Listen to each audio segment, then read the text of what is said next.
In the name of the Father, the Son, and the Holy Spirit, Amen. I want to show how to pray the Prayer of St Ephrem. Another video will talk more about the spiritual significance. I'll tell you a little bit about it now. The Prayer of St Ephrem is the quintessential prayer of Lent. It is said in all of the weekday services of Great Lent in the Orthodox Church. It's said in none of them on the weekends, with the exception of the Sunday evening Vespers. So if a person never goes to that service and never goes to anything but liturgy or even vigil on Saturday or Vespers on Saturday, they've never seen this prayer in church. It's very powerful when we all do it together. So I'd advise you to make a note to see this prayer in the weekday services or in the Lenten Vespers on Sunday evening. This prayer is said in basically 3 parts in the long form. And that's what I want to tell you about today. The long form is to say the prayer in 3 sections with a prostration in between, and then to say poklons or bows with a little prayer, 12 of them. And then to say the entire prayer all together with a prostration. So there'll be 4 prostrations, and there will be 12 bows. Now let's talk a little bit about prostrations. Prostrations are a skill. Riding a bicycle is a skill. You have to have skill to pray. And if you learn to do prostrations in a fluid manner, it really assists your prayer. If it's not herky-jerky, and if you're not thinking about it so much and trying to figure out what to do. And how do you learn to do prostrations? By doing prostrations. And hopefully also by seeing a demonstration of one and saying, oh, okay, that's how we do it. It should be a fluid motion. Now, the prostration basically usually consists of 3 things. There is the motion of the hands, there is something we say, and there is the moving of the body to the ground and back up.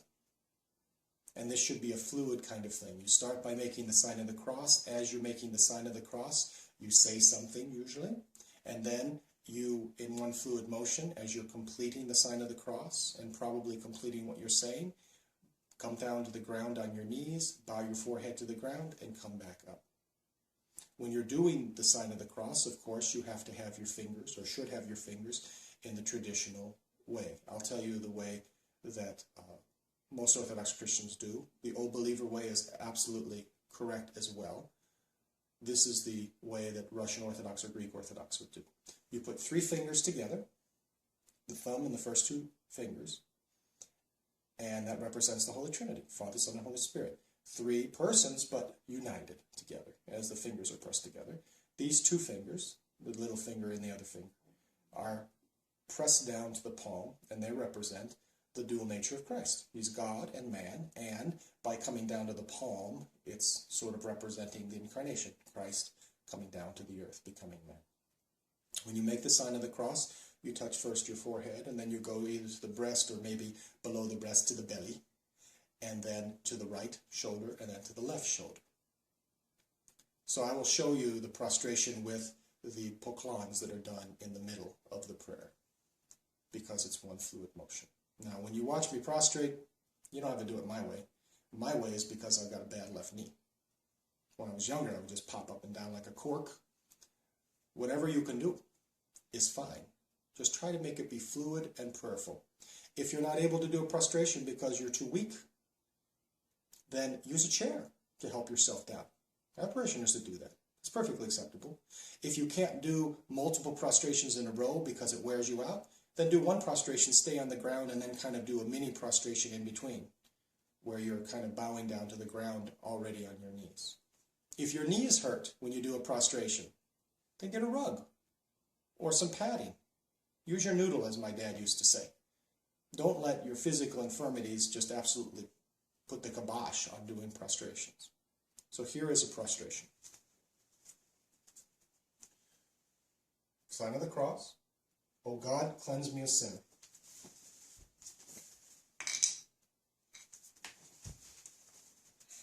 Priests will usually try to do something with a cross so it doesn't make noise. O God, cleanse me a sinner.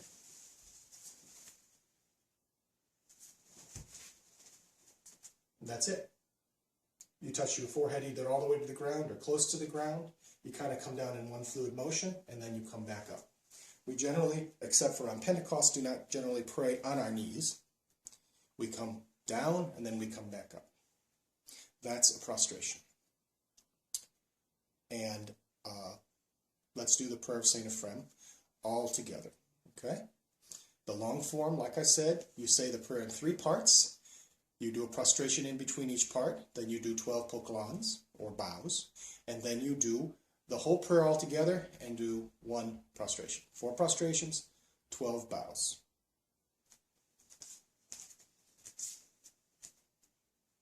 I can't really not move my hands, because as a priest we always say with our hands up. A lay person in church certainly shouldn't do this. It's just not considered the right thing to do. The church should be in order. There's nothing wrong with the priest doing one thing and the lay people doing another. At home, to your conscience. But at church, your hands should be more or less at your sides. O Lord and Master of my life, a spirit of idleness, despondency, ambition, and idle talking give me none. But rather a spirit of chastity, humble-mindedness, patience, and love bestow upon me, thy servant. Yea, O Lord and King, grant me to see my own sins and judge not my brother, for blessed art thou unto the ages of ages. Amen.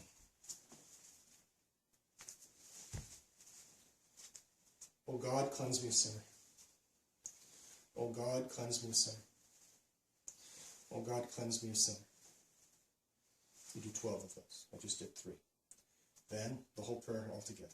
O Lord and Master of my life, a spirit of idleness, despondency, ambition, and idle talking give me not, but rather a spirit of chastity, humble-mindedness, patience, and love bestow upon me, thy servant. Yea, O Lord and King, grant me to see my own sins and judge not my brother, for blessed art thou unto the ages of ages. Amen.